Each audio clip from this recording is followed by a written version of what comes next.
YouTube channel. आज हम करेंगे business studies class 12 part B business finance and marketing के चैप्टर 10 का lecture number 9।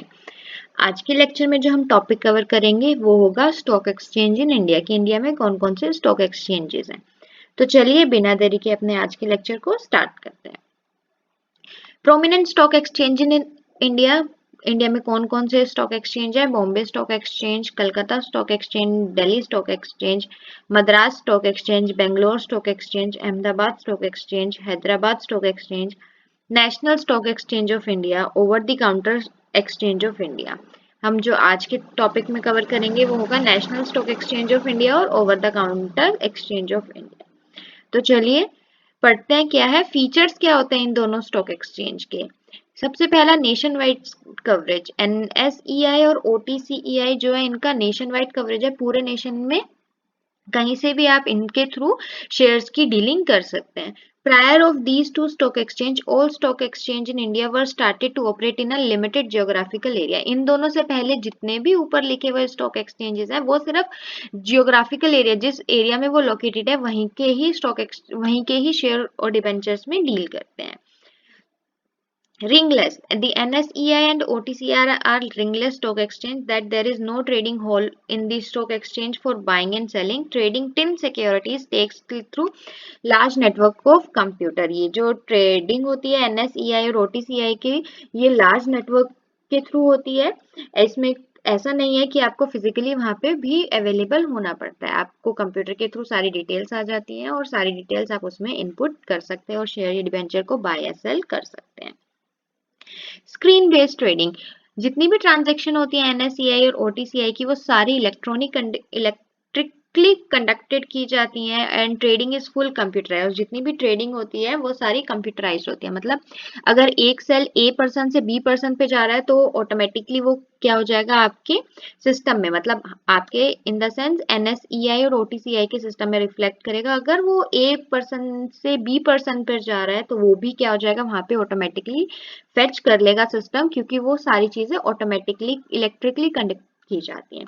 The buying and selling of securities can be seen on screen. और buying and selling of securities, जो भी security आप purchase कर रहे हो उसकी जितनी भी बाइंग एंड सेलिंग हुई, जितनी बार भी होगी वो आपको स्क्रीन पे दिखती रहेगी। नेक्स्ट है transparency. NSEI and OTCI are screen based. ये स्क्रीन बेस्ड ट्रेडिंग होती है and so the investor can check exact price at which the securities are bought and sold. तो इससे क्या होता है, जो भी इन्वेस्टर है उसको स्टॉक प्राइस का या जो भी सिक्योरिटीज उसको खरीदनी या बेचनी है उसके करंट प्राइस का, मार्केट वैल्यू प्राइस का पता चलता रहता है। तो इसीलिए ये ट्रांसपेरेंसी प्रोवाइड करता है। जो भी मार्केट वैल्यू होगी वो आपको स्क्रीन पे दिख जाएगी स्टॉक मार्केट पे। डिफरेंस बिटवीन NSEI और OTCI। OTCI और NSEI में क्या डिफरेंस है? पहला डिफरेंस है कि जो NSEI वो 1992 में एस्टेब्लिश हुआ है, वहीं OTCI 1990 में एस्टेब्लिश हुआ। ऑब्जेक्टिव क्या है इसका? ऑब्जेक्टिव है कि नेशन वाइड ट्रांसपेरेंट और एफिशिएंट ट्रेडिंग प्रोवाइड करे हर तरह की सिक्योरिटीज को।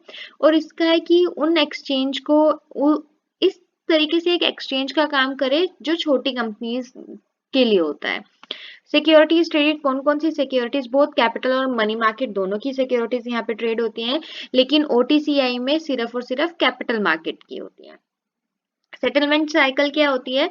इंडिया में जो national Stock Exchange of India की सेटलमेंट साइकिल है दैट इज 15 डेज, वहीं OTCI की जो है वो 7 डेज है। साइज ऑफ लिस्टेड कंपनी जो होता है उसकी जो पेड अप, NSEI में जो पेड अप कैपिटल होनी चाहिए अगर एक फॉर्म उसके अंदर रजिस्टर्ड है तो वो 10 करोड़ होनी चाहिए, वही OTCI के लिए एटलीस्ट 3 करोड़ होनी चाहिए। तो ये था difference between NSEI and OTCEI। तो आई होप आपको इन दोनों का डिफरेंस भी अच्छे से समझ में आ गया होगा।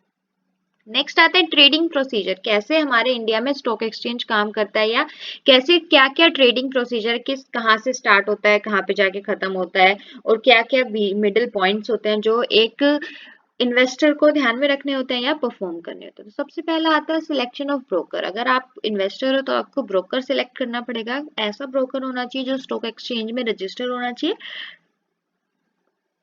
Broker as in middleman, broker को आप मिडल मैन बोल सकते हो। और वो मिडल मैन स्टॉक एक्सचेंज का बंदा भी होना चाहिए, स्टॉक एक्सचेंज में लिस्टेड भी हो सकता है या उसको स्टॉक एक्सचेंज की नॉलेज होनी चाहिए ताकि वो आपको एकदम एग्जैक्ट नॉलेज दे सके, कोई भी गुमराह ना कर सके, आप कोई भी गलत जगह इन्वेस्टमेंट ना करो।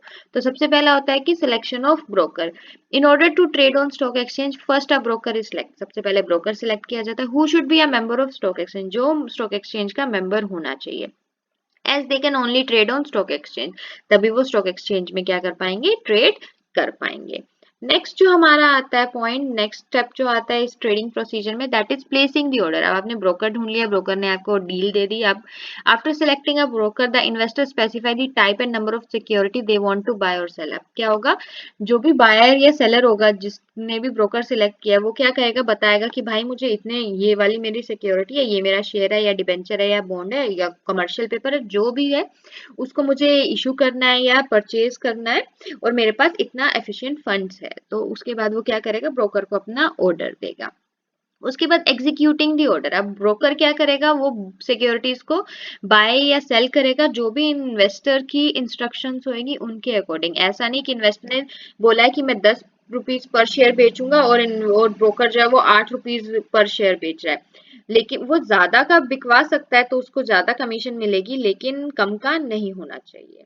तो ये क्या होता है, ये ब्रोकर की ड्यूटी होती है एक तरह से, कि अगर आपके पास कोई इन्वेस्टर आया है तो आप उसको फायदा दिलाओ, नुकसान ना कराओ।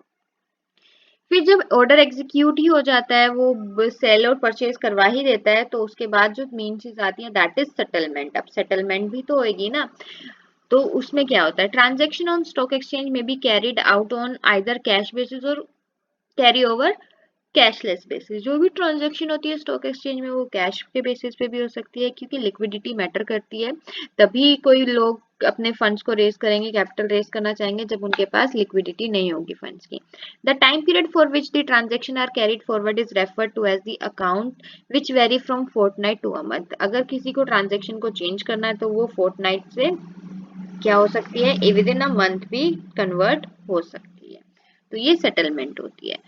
All transaction made during one account to be settled by the payment for purchase and by the delivery of share। जब भी ट्रांजेक्शन या सेटलमेंट डेट आती है तो जिन्होंने शेयर्स इशू किए होते हैं और जिन्होंने परचेज किए होते हैं उनको क्या करना होता है, उन शेयर्स को वापस जिनसे परचेज किया उनको देना होता है, मतलब कि कंपनीज को देना होता है।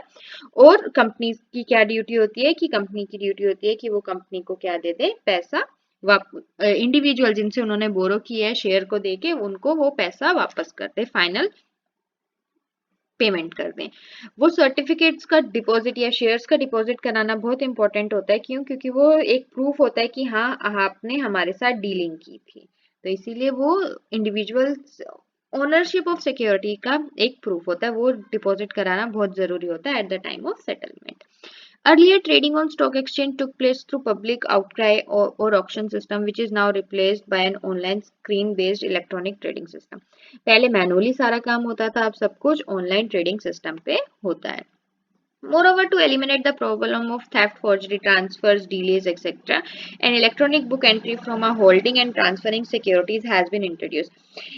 चोरी भी हो जाते हैं, चोरी और फ्रॉडरी या ट्रांसफर फ्रॉड वगैरह चीजों से बचाने के लिए भी अब क्या किया गया है कि इलेक्ट्रॉनिक बुक फॉर्म कर दी गई है, जिसमें सारे ट्रांसफर ऑफ शेयर्स को क्या करता है, ऑटोमेटिकली वो रिकॉर्ड कर लेता है कि शेयर्स किसके पास है और मार्केट में कौन बंदा है जो उन शेयर का एक्चुअल में ओनर है। तो वहां से सारी इंफॉर्मेशन मिल जाती है। इस प्रोसेस को बोलते हैं the process of dematerialisation of securities. तो आई होप आपको ट्रेडिंग प्रोसीजर अच्छे से समझ में आ गया होगा। आज के लेक्चर में इतना ही। अगर आपको आज के लेक्चर में कोई डाउट है तो प्लीज आप मुझे कमेंट सेक्शन में कमेंट करके जरूर बताएं। हम अपने अगले लेक्चर में बदला और carry over agreement and demat accounts के टॉपिक को कवर करेंगे। Till then stay safe. Thanks for watching. Please like share and subscribe our channel for more videos.